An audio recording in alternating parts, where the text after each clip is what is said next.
Përshëndetje miq, mirë se vini në analizë. Rearm Europe është plani i Bashkimit Evropian, një plan i pritshëm për të forcuar mbrojtjen e Unionit dhe për të riarmatosur Europën në kushtet aktuale dhe përballë sfidave gjeopolitike. Dhe për të folur për këtë temë, unë kam ftuar sot profesor Enver Bytyçi, drejtor ekzekutiv i Institutit të Studimeve të Europës Juglindore. Përshëndetje, profesor. Përshëndetje. Faleminderit që do të jemi së bashku në ndarjen e një teme të tillë kaq të rëndësishme. E kemi parë edhe në media të ndryshme edhe në edicionet tona informative që tashmë Bashkimi Evropian ka një plan për mbrojtjen me një faturë rreth 800 miliard euro apo 871 miliard dollar, i cili është parathënë nga presidentja e Komisionit Evropian Ursula von der Leyen, dhe të mërkurën ky parlament miratoi rezolutën jo detyruese për librin e bardhë për mbrojtjen, që do të prezantohet më 19 mars dhe përmban këtë plan të riarmatimit të Europës. Sigurisht që nga komentet e bëra nga vetë Parlamenti Evropian, ky është një moment historik për mbrojtjen europiane, ju si e komentoni? Sigurisht që vendet e Bashkimit Evropian, Europa në tërësi, përballet me një sfidë shumë të rëndësishme, një sfidë ndoshta më të rrezikshme që prej luftës së dytë botërore. Agresioni ushtarak i Rusisë në Ukrainë në vitin 2022, domethënë para 3 vitesh në shkurt, ishte shkaku themelor i zgjimit evropian, sa i përket forcimit të mbrojtjes, të sigurisë, të kufive, por ajo çfarë deri tani ka përjetuar Europa ka qenë diçka jashtë normalitetit të dikurshëm të gjysmës së parë të shekullit të 20, kur Europa kaloi 2 luftra botërore. Prandaj dhe u duk sikur paqja është e përjetshme në Europë, në Bashkimin Evropian dhe në botë, dhe për pasojë europianët larguan vëmendjen nga rritja e buxhetit dhe aftësisë ushtarake për mbrojtjen e kufive të Europës, dhe sot gjenden një sfidë të shumëfishtë, jo vetëm në sfidën e përballjes me një agresor siç është Rusia, por gjenden edhe në përballë sfidës së vetvetes. Ata duhet të reflektojnë dhe po përpiqen të reflektojnë, por për mendimin tim reflektimi ende është i vakët. Gjithsesi është shtuar një sfidë e re në muajt e fundit. Ardhja e Donald Trump në Shtëpinë e Bardhë po rrezikon marrëdhëniet strategjike dhe gjeopolitike të përbashkëta të Bashkimit Evropian, të Europës dhe të Shtetet Bashkuara të Amerikës.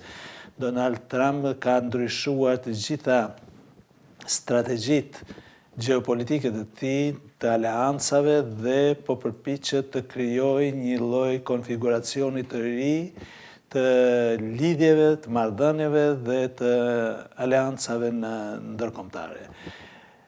Me sa duket, Vladimir Putin e nisi luftën në Ukrainë për të ndryshuar rendin e ri botëror dhe për ta diktuar ai këtë rend të ri botëror. Donald Trump erdhi në Shtëpinë e Bardhë me idenë që ai do të jetë protagonisti i ndryshimit të rendit botëror dhe i vendosjes së rregullave të reja për të ardhmen e botës. Dhe gjithmonë kur ka lindë nevoja e ndryshimeve të mëdha në rendin botëror, gjithmonë ka patur luftra dhe konflikte. Rendi botëror nuk ndryshon asnjëherë pa një kataklizm, si të thuash, në çështjen e sigurisë dhe të mbrojtjes së kontinenteve, të vendeve, të shteteve dhe kështu me radhë. Dhe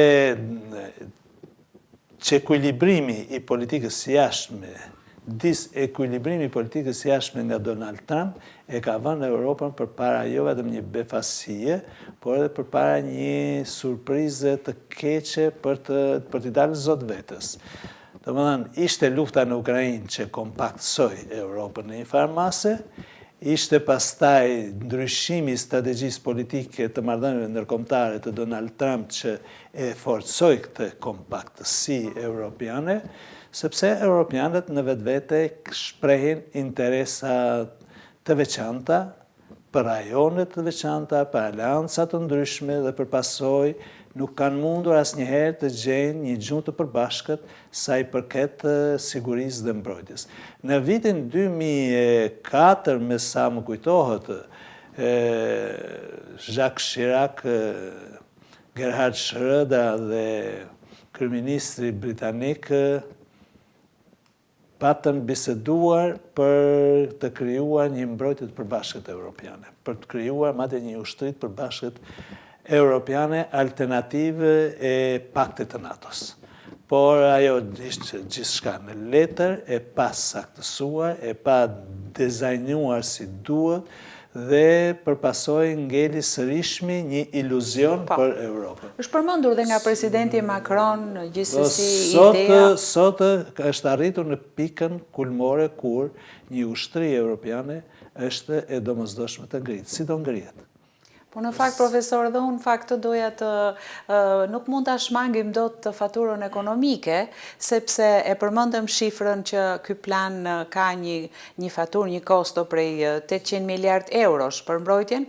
Nga ana tjetër, në një tjetër informacion, në një dalje të kancelarit të arshëm gjerman Friedrich Merz, ai ka deklaruar se Gjermania do të shpenzojë $1 trilion për mbrojtjen, a do ta prek ekonominë e Unionit dhe atë europiane në tërësi, ky shpenzim? Sigurisht që do të prek ekonominë, do të prek sektore social, do të prek kujdesin social, me cilin europianët pas luftës dytë botërore kanë shënuar një revolucion, por që natyrshëm në kohë të vështira, në kohë lufte dhe në kohë të rrezikshme për jetën e qytetarëve europianë, është domosdoshme që të preken të gjithë sektorët e tjerë, mirëqenia, çështja sociale, shëndetësia, arsimi dhe në çdo aspekt, për shkak se mbi jetën nuk ekziston asnjë element tjetër jetësor. Domethënë, spari kushti themelor është të ekzistosh dhe pastaj të plotësosh aksesorët e tjerë. Dhe do të preken këto sektor. Unë mendoj që kancelari Merz i ka mundësitë, aftësitë që të shpenzojë 1 trilion dhe më shumë euro për mbrojtjen e Gjermanisë, natyrisht ai ato para do të shpenzojë për Gjermaninë dhe jo për Europën, dhe ai do të gjejë mirë kuptimin e gjermanëve.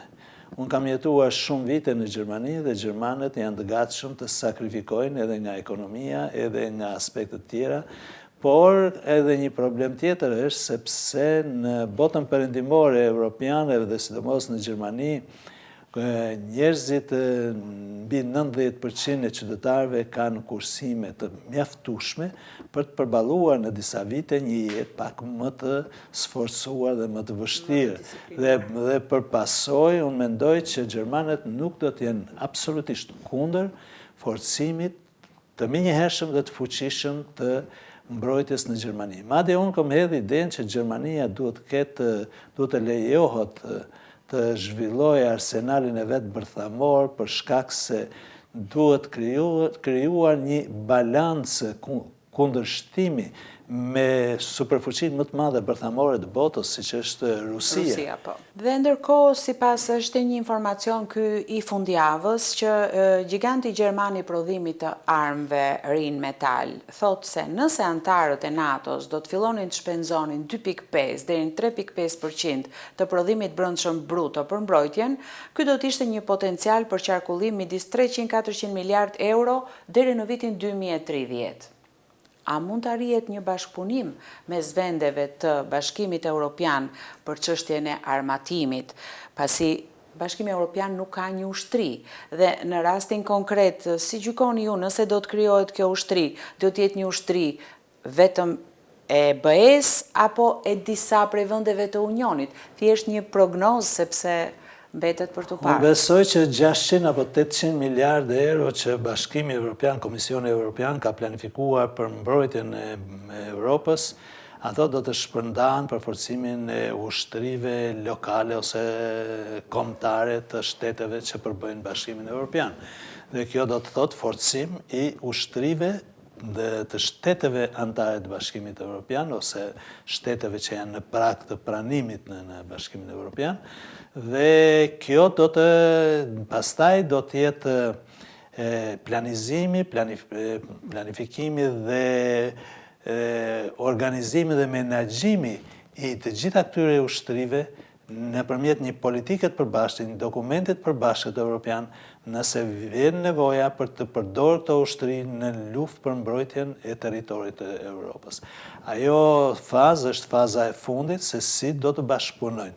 Në përgjithësi edhe më përpara kur nuk ka ekzistuar Bashkimi Evropian, vendet fuqitë të mëdha të një aleance kanë gjetur mënyrat që në frontin e luftës të bashkëpunojnë me shumë efikasitet, sepse lufta është ajo që kompakson edhe vendimet dhe le me një anë disa çështje anësore të cilat në kohë paçeje pengojnë realizimin e marrëveshjeve të mëdha. Për këtë arsye mendoj që kjo do të jetë një fazë tjetër, por financimi i një ushtrie europiane jashtë shteteve europiane, unë e shoh të pamundur. E shoh të pamundur siç është edhe sot NATO-ja.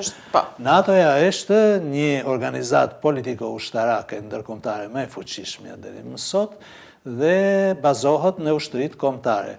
Prandaj dhe Donald Trump dhe të tjerë bëjnë shumë presion të vendet antare të NATO-s të rrisin buxhetin ushtarak, dhe nëse vërtet ky buxhet ushtarak në fushën e mbrojtjes rritet me 2.5 deri në 3.5%, atëherë do të krijojë mundësi të rigjenerojë miliarda euro ose dollar, të cilat do të përdoren ose për armatimin, por do jenë para shtesë për shkak të quhet edhe një nxitje për industritë në fakt.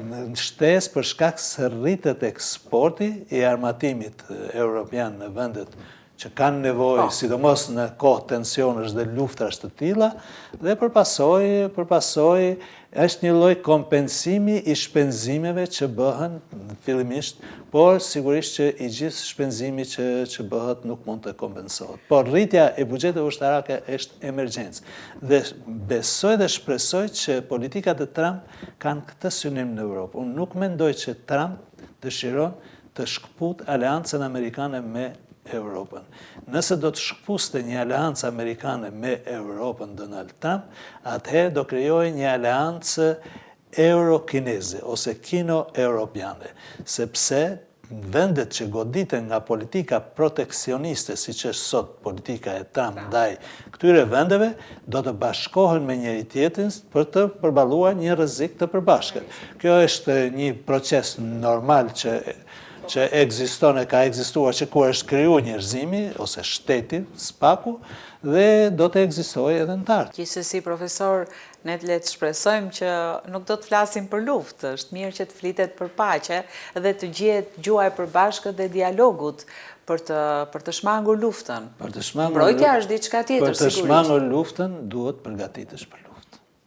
Unë ju falenderoj, profesor, për opinionet tuaja. Të dashur miq, ishim në analizë me profesor Enver Bytyçi, drejtor ekzekutiv i Institutit të Studimeve të Europës Juglindore, me të cilin ne diskutuam edhe planin e Bashkimit Evropian për atë që quhet Rearm Europe, për riarmatimin e Europës me synim mbrojtjen dhe shtimin e mbrojtjes së saj. Ju falenderoj për vëmendjen tuaj. Miru takofshim.